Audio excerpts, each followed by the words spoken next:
Kisah Sang Penakluk. Lanjut lagi, jangan lupa like, komen dan share cerita ini ke media sosial yang sahabat punya. Terima kasih. Bab 814-816.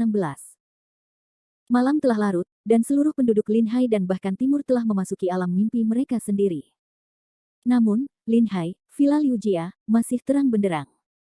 Di pintu ruang belajar Liu Yan, Mona Liu ragu-ragu dan melangkah maju mundur. Sepasang tangan giok saling bersilangan.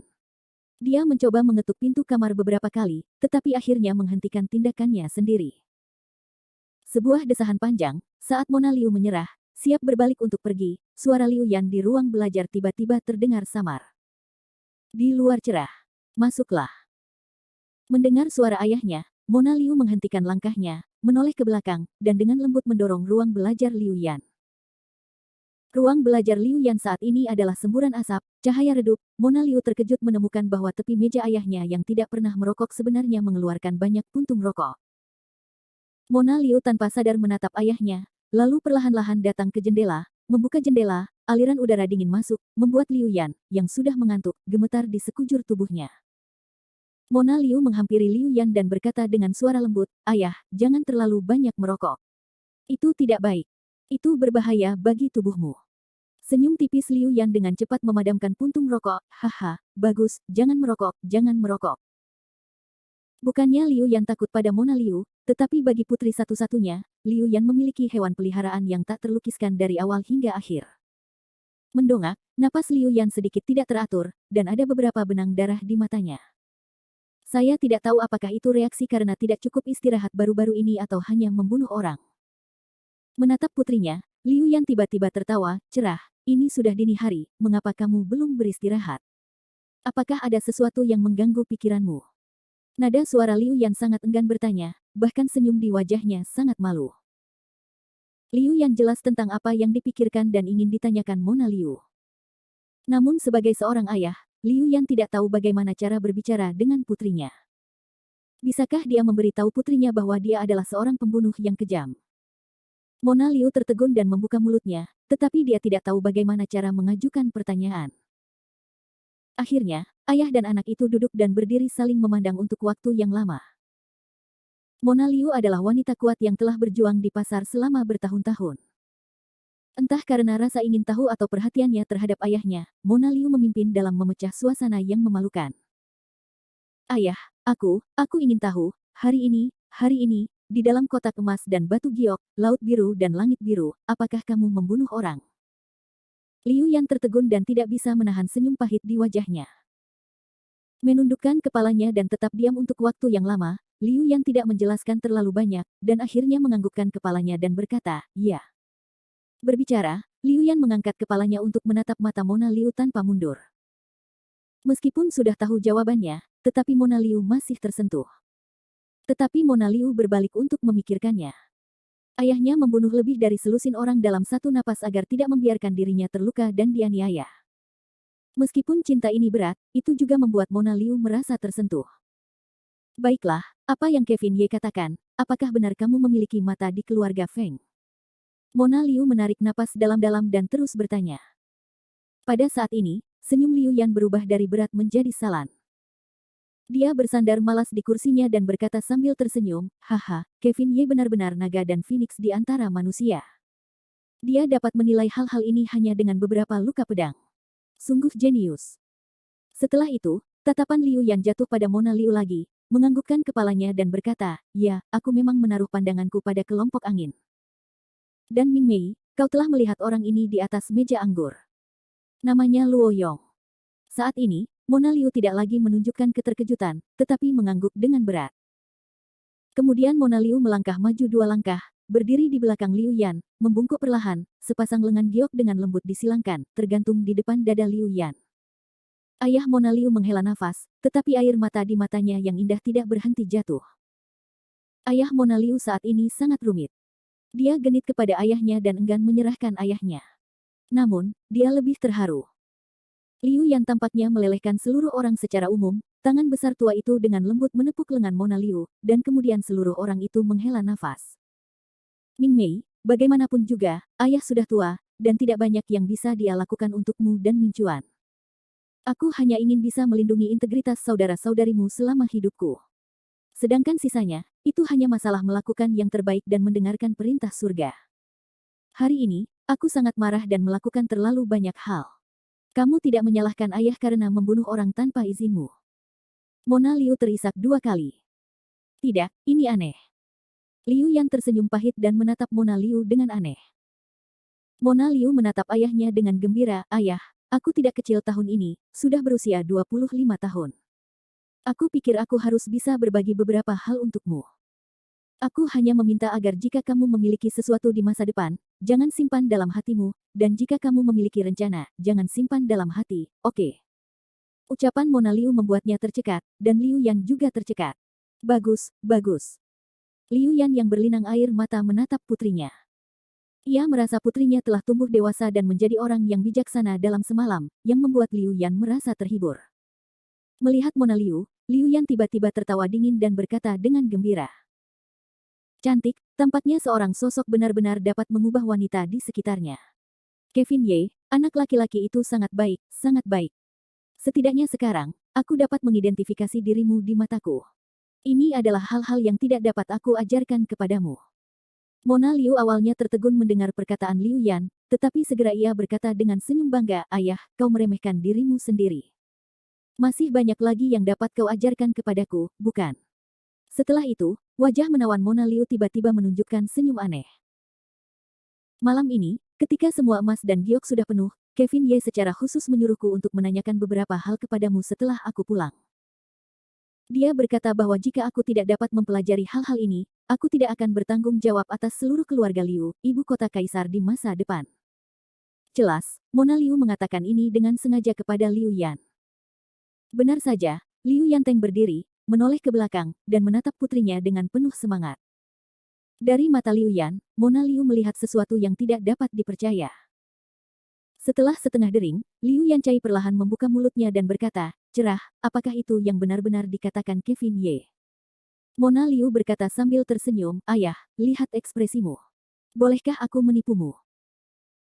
Liu Yan duduk di kursi lagi, pertama haha, haha, dua senyum tipis, diikuti oleh ledakan tawa riang, hahaha, Ye Laosan, kamu benar-benar memiliki putra yang baik.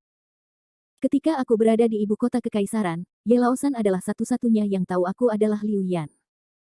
Sekarang di Linhai, di mana burung-burung tidak buang air, Kevin Ye adalah satu-satunya yang mengenalku. Liu Yan menatap putrinya lagi dan berkata sambil tersenyum, "Cantik, sejujurnya, aku semakin ingin tahu tentang Kevin Ye.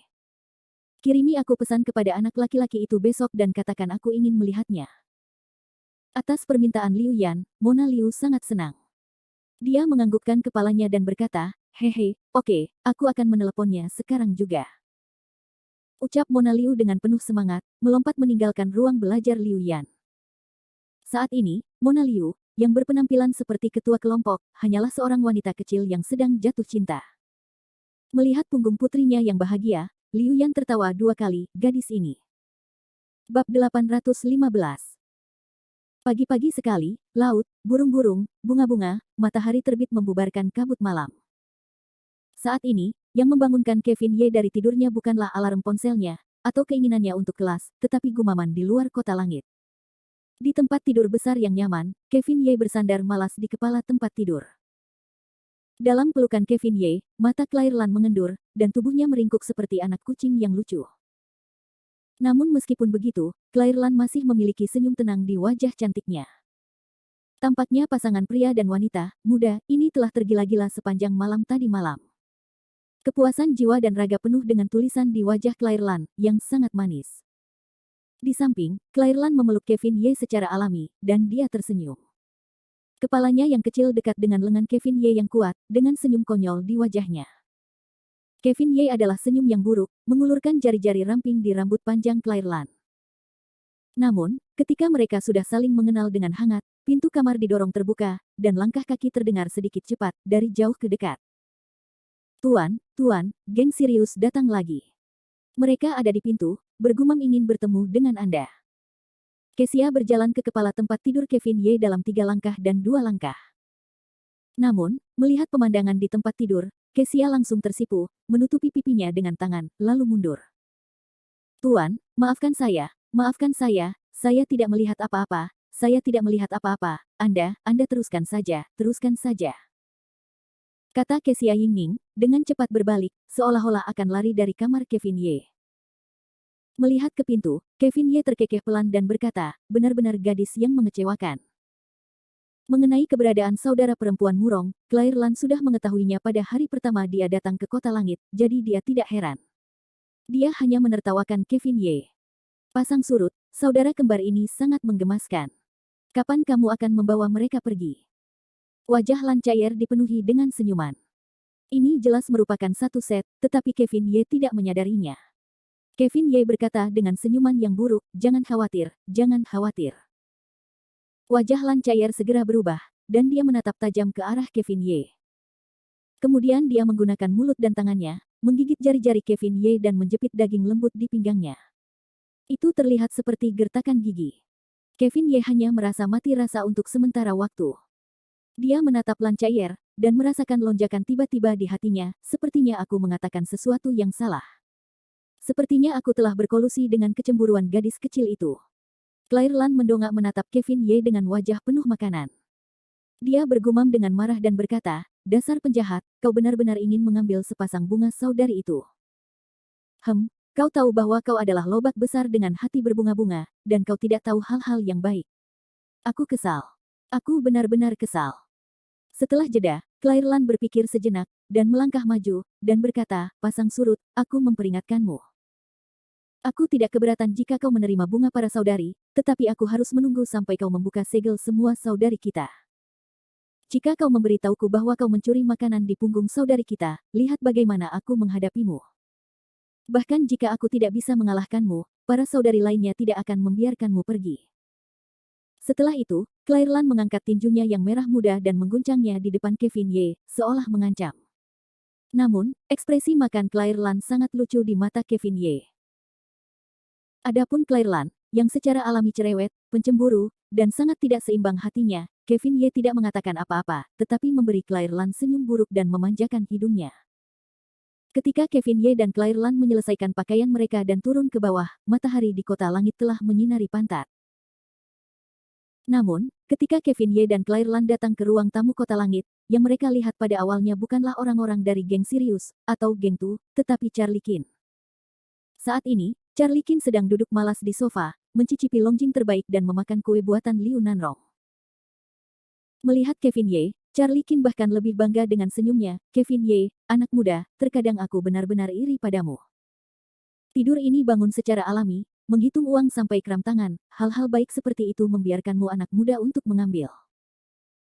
Jika aku tinggal di Kota Langitmu selama beberapa hari lagi, aku khawatir aku tidak ingin pergi. Kevin Ye hehe tersenyum, jangan pergi, hidup ini pendek, tidak bisa bahagia pada waktunya. Charlie Qin tertawa, tetapi segera menghela nafas, anak muda, kamu adalah kehidupan permainan, tetapi aku tidak bisa, aku punya banyak hal untuk dilakukan di sini. Aku harap aku bisa melihat timur yang baru dalam hidupku, dan bisa. Sebelum Charlie Qin selesai, Kevin Ye segera melambaikan tangan, berhenti. Kamu tidak perlu berbicara tentang cita-cita dan aspirasimu di sini, dan aku tidak suka mendengarnya. Charlie Qin segera menunjukkan ekspresi kecewa di wajahnya dan menatap Kevin Ye. Menghadapi Kevin Ye, Charlie Qin berdiri dan berkata dengan senyum pahit, baiklah, karena kamu tidak ingin mendengarkan hal-hal ini, aku akan memberitahumu sesuatu yang nyata. Setelah suara itu, Charlie Qin berkata-kata demi kata, Kevin Ye, sejujurnya, sebenarnya, aku datang ke Kota Langitmu hari ini terutama untuk dua hal. Yang pertama adalah secara resmi menyerahkan tim Flying Leopard kepadamu. Yang kedua adalah mengucapkan selamat tinggal kepadamu. Kevin Ye menatap makanan, dengan nada pelan, bagaimana, kamu ingin pergi?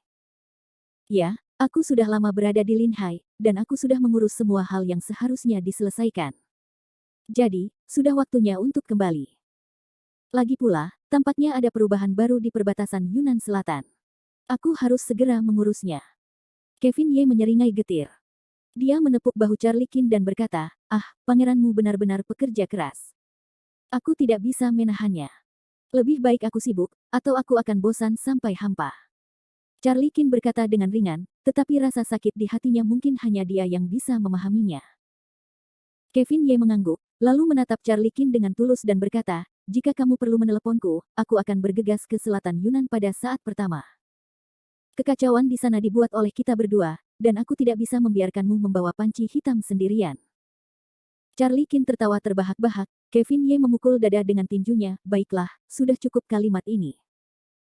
Meskipun Kevin Ye dan Charlie Qin tidak akur untuk waktu yang lama, mereka juga merupakan teman yang tulus. Oleh karena itu, ada rasa perpisahan di antara mereka. Namun saat ini, Taman Villa Kota Langit meledak menjadi kekacauan. Kemudian sosok Kesia bergegas masuk dari luar. Tidak, itu tidak baik. Tuan, di luar, dua kelompok orang di luar sedang bertarung. Bab 816. Dua kelompok orang di luar Villa Kevin Ye secara alami adalah geng Sirius yang dipimpin oleh geng Tu dan Tumeng, dan macan tutul terbang yang dibawa oleh Charlie Qin.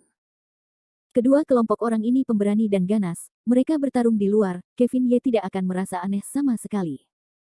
Charlie Qin menjadi pucat pasi, mendengarkan kata-kata Kesia, berbalik dan keluar. Namun, dia dihentikan oleh Kevin Ye. Lao Qin, apa yang terburu-buru? Kedua kelompok orang ini akan bertemu cepat atau lambat. Bertarung adalah hal yang biasa. Bahkan jika kamu maju sekarang, kamu tidak dapat menyelesaikan masalah. Kata-kata Kevin Ye membuat Charlie Qin tercengang.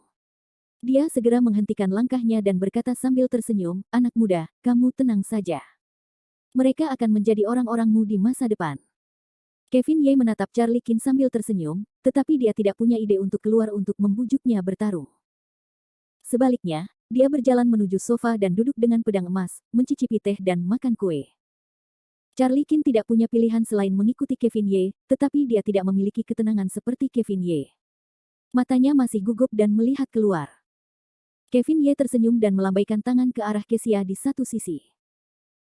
Kesia bergegas keluar dari pintu, menuju ke tubuh Kevin Ye. Tuan, apa yang ingin Anda pesan? Kevin Ye mengambil sepotong kue kacang hijau, menggigitnya, dan bertanya, Kesia, apakah Anda tahu mengapa orang-orang di luar itu berkelahi? Kesia menggumamkan mulutnya dan menggelengkan kepalanya, saya tidak tahu. Tapi sepertinya itu hanya pertengkaran. Oh, begitu. Kevin Ye menyipitkan matanya dan tertawa, biarkan mereka pergi. Kamu keluar dan panggil Tugang dan Tumeng masuk. Aku punya sesuatu untuk ditanyakan kepada mereka. Baik, Tuan. Kesia sangat bingung, perlahan kembali, telah berjalan ke pintu, ini baru saja terjadi. Untuk pertarungan antara pasukan khusus dan geng, Kevin Ye tampaknya tidak menaruhnya di dalam hatinya, tetapi menunjukkan ekspresi merenung. Di satu sisi, Kevin Ye meminta Kesia untuk membawa Tugang Tumeng masuk. Di satu sisi, Kevin Ye memang memiliki sesuatu untuk ditanyakan kepada saudara-saudara mereka. Begitu pula, Kevin Ye egois dalam melakukannya. Bagaimanapun, bahkan jika efektivitas tempur macan tutul terbang itu bagus, itu juga untuk orang biasa. Bagi Tugang Tumeng, seorang prajurit seperti itu, efektivitas tempur pasukan khusus sama sekali tidak efektif. Charlie Qin, yang duduk di seberang Kevin Ye, menatap Kevin Ye dengan aneh dan berkata, Kevin Ye, kamu tidak menghentikannya. Sebaliknya, kamu berdiri di pinggir. Obat apa yang kamu jual di labu ini? Kevin Ye mengulurkan tangannya dan terkekeh, Lao Qin, obat apa yang bisa kumiliki? Hanya membiarkan beberapa hal berjalan sebagaimana mestinya. Tugang Tumeng dan tim Flying Leopard awalnya adalah orang-orang yang hidup di dua dunia yang berbeda. Jika mereka ingin bersatu, mereka harus mengandalkan diri mereka sendiri dan menggunakan kekuatan eksternal untuk menyatukan mereka. Bahkan jika kita dapat melihat efeknya untuk sementara, itu hanya akan menjadi akhir dari kehancuran. Ini adalah proses yang panjang, dan kita tidak bisa terburu-buru untuk datang. Charlie Qin menghela nafas tanpa daya. Dia hanya perencana-rencana, tetapi Kevin Ye adalah pelaksana khusus dari rencana tersebut. Orang berikutnya yang cocok dengan tim Sirius dan Flying Leopard adalah Kevin Ye. Oleh karena itu, Charlie Qin tidak ingin campur tangan dengan cara yang dipilih Kevin Ye untuk memecah kedua kekuatan tersebut. Terlebih lagi, Charlie Qin tampaknya melihat bahwa dia tidak sebaik Kevin Ye dalam menangani masalah-masalah khusus ini. Tidak lama setelah Kesia keluar, dia berbalik lagi dan membawa Tugang dan Tumeng ke ruang tamu villa. Pada saat itu, Tugang Tu tiba-tiba menundukkan kepalanya, seperti anak kecil yang telah melakukan kesalahan. Meskipun dia berdiri di depan Kevin Ye, dia takut bahwa dia akan menghukum saudaranya karena sesuatu di luar, jadi mereka bahkan tidak memiliki keberanian untuk menatapnya. Sebaliknya, Kevin Ye memandang Tu Gang dan Tu Meng seolah-olah tidak terjadi apa-apa. Dia tertawa dan berkata, haha, Tu Gang, Tu Meng, bagus, bagus. Kakakmu datang tepat waktu. Aku sangat menyukainya. Aku ingin kamu masuk hanya untuk menanyakan satu hal, yaitu, lebih dari 70 orang dari geng Sirius. Berapa banyak yang kamu bawa hari ini? Mendengarkan pertanyaan Kevin Ye, Tu Gang dan Tu Meng saling menatap, bingung sejenak. Melihat bahwa Kevin Ye tidak menyalahkan dirinya sendiri atas apa yang terjadi di luar pintu, Tu Gang memiliki keberuntungan di dalam hatinya. Tetapi mendengar pertanyaan Kevin Ye, wajah Tu Gang menjadi suram. Tu Meng tidak berani bersuara. Dia hanya mendorong kakak laki-lakinya dengan jarinya dan membiarkan Tu Gang berbicara. Geng Tu tidak punya pilihan selain melangkah maju dan berkata, kembali, hanya ada sedikit daun untuk kembali. Itu semua tidak berguna bagiku. Geng Sirius 70, lebih dari 70 saudara, aku hanya membawa kurang dari setengah hari ini. Tolong hukum Ye Sao ketika dia meninggalkan kota langit Kevin Ye hari itu, ada lebih dari 200 orang di markas selama geng Sirius.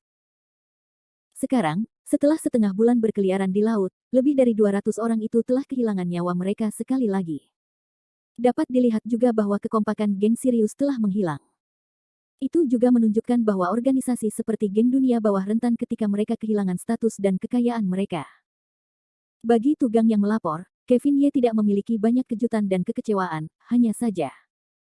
Kurang dari setengah, kurang dari setengah. Kamu bisa melakukannya. Melihat Kevin Ye tidak menyalahkan dirinya sendiri untuk kedua kalinya, Tu Gang kembali berkeringat dingin, dan detak jantungnya perlahan mulai mereda. Namun, tepat setelah Tu Gang menenangkan pikirannya, Kevin Ye tersenyum dan berkata lagi, Tu Gang, Tu Meng, kalian harus jelas tentang situasi di luar, tetapi apakah kalian berdua tahu apa yang dilakukan sekelompok orang di luar? Jantung Tu Gang naik sejenak dan bergetar dan berkata, kembali, aku tidak tahu. Aku tidak tahu. Kevin Ye berkata dengan senyum tipis, kamu tidak perlu begitu gugup. Aku tidak bermaksud menyalahkanmu. Hanya untuk memberitahumu sebuah fakta. 10 orang di luar sana adalah anggota tim khusus yang telah aku mobilisasi dari pihak militer untuk melatihmu. Setelah satu giliran, Kevin Ye melanjutkan, tentu saja, jika kamu meragukan kekuatan mereka, kamu dapat melakukan persaingan yang baik dengan mereka. Namun, persaingan semacam ini hanya diperbolehkan di hari ini. Jika orang-orang dari geng Sirius berani menyerang mereka setelah hari ini, Tu Gang, kamu harus tahu apa konsekuensinya. Tu Gang sangat ketakutan dengan kata-kata Kevin Ye sehingga dia hampir berlutut di tanah.